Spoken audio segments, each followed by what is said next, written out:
The sacred text in Hebrews 3:4 says, "For every house is built by someone."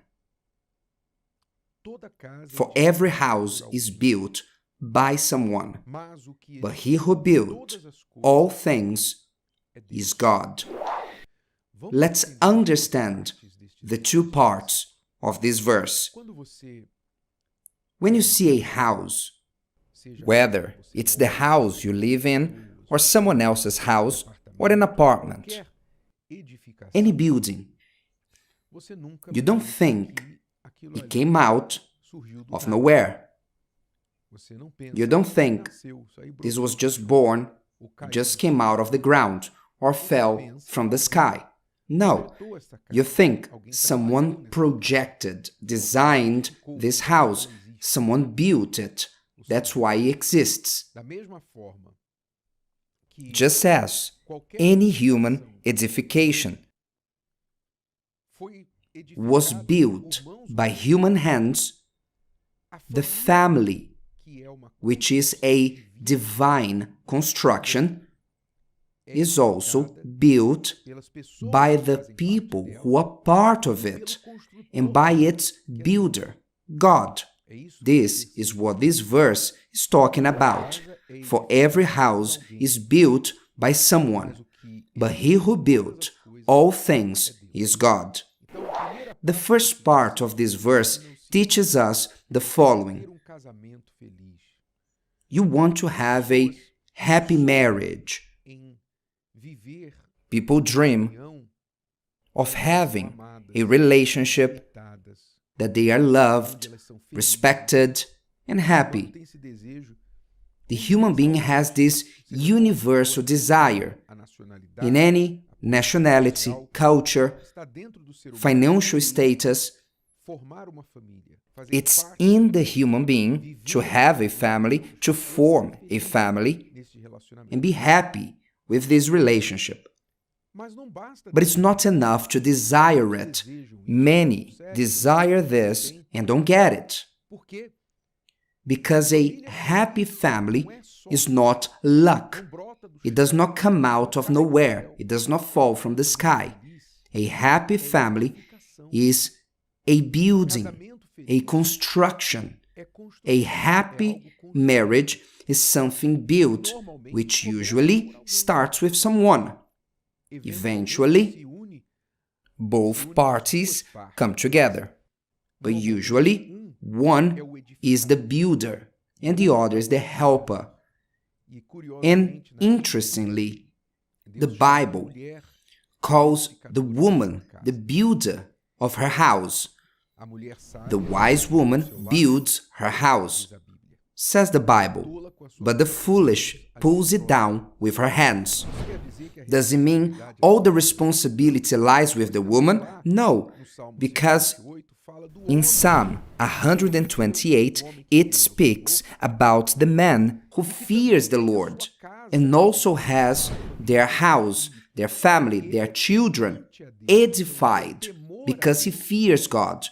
So the fear of the Lord in him makes him to be a safe haven, like a pillar in his house. So both men and women have their role in the building of their home. But it is not enough for the both of you to do your part. There must be the second part of the verse of Hebrews 3:4. For every house is built by someone is the first part, the first understanding you must have. No house will be built by nobody or coming out of nowhere. Someone must build it, and God counts on you for you to do your part. It's not magic, it's building, edifying. And the second part of the verse says, "But he who built all things is God."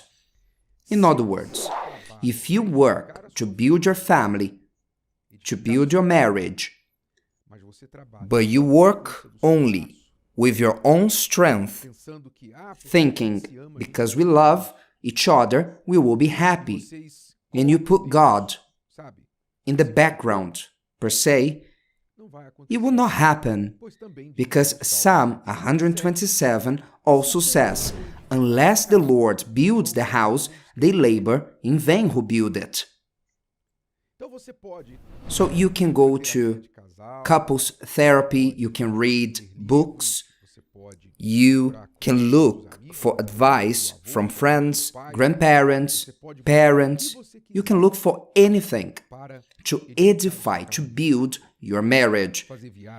You can go on exotic trips, you can have the dream house, but if the Lord does not build your house,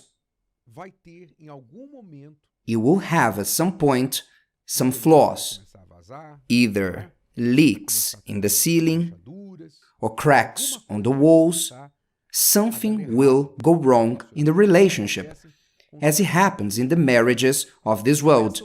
They start well, but some they don't, but others start well, but they take a wrong turn along the way and they fall to the ground. They are sandcastles. They are not houses built on the rock.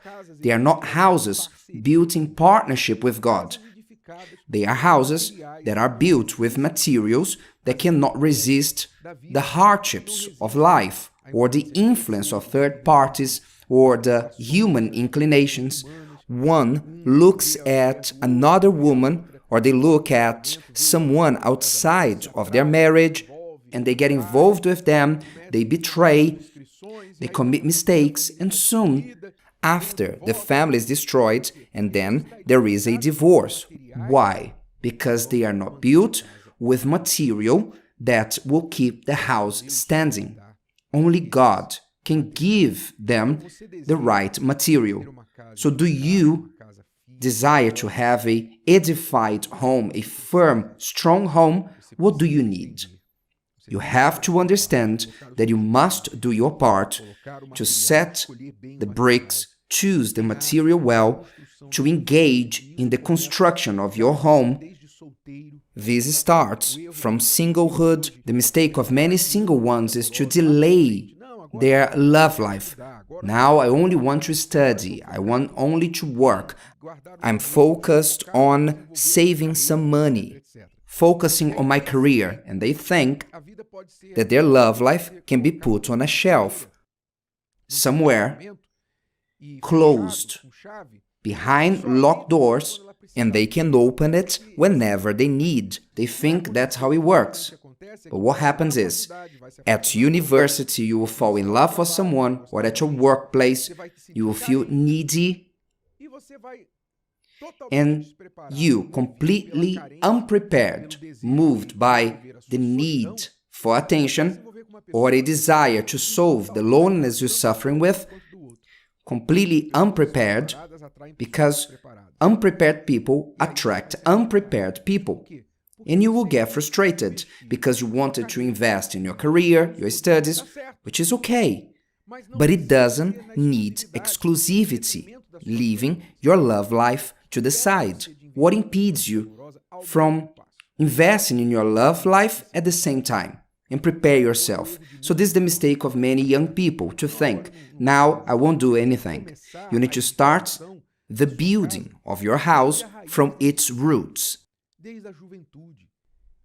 At a young age, I'm talking to you who are young, you who are not that young anymore. You made many mistakes, you suffered in many wrong relationships, and now you are picking up the pieces that I scattered all around. Still, you can look for the builder of families and lives, but at this time, doing what is right. He is the great engineer of families, of homes, and just as in engineering, there are laws to build a house, a well-built house respected the laws of engineering. Am I right? Likewise, a well-built house in the family, a well-built couple, family, there are laws that they must abide by. If you look for the great builder of families and homes, and if you do your part, even if the other is like a destroyer, you want to build and the other is only destroying, even if you do that, if you are in this situation, if you align your efforts of building your house along the one who built all things, the one who builds all things, who is God, you will be able to have what you really want. Don't forget, for every house is built by someone. It's not magic, it's not luck, it's building. Be that someone aligned with the skillful builder. If today's video helped you and you know someone that could benefit from it, share it with them, and if you haven't subscribed to the channel, you may do so now. See you later.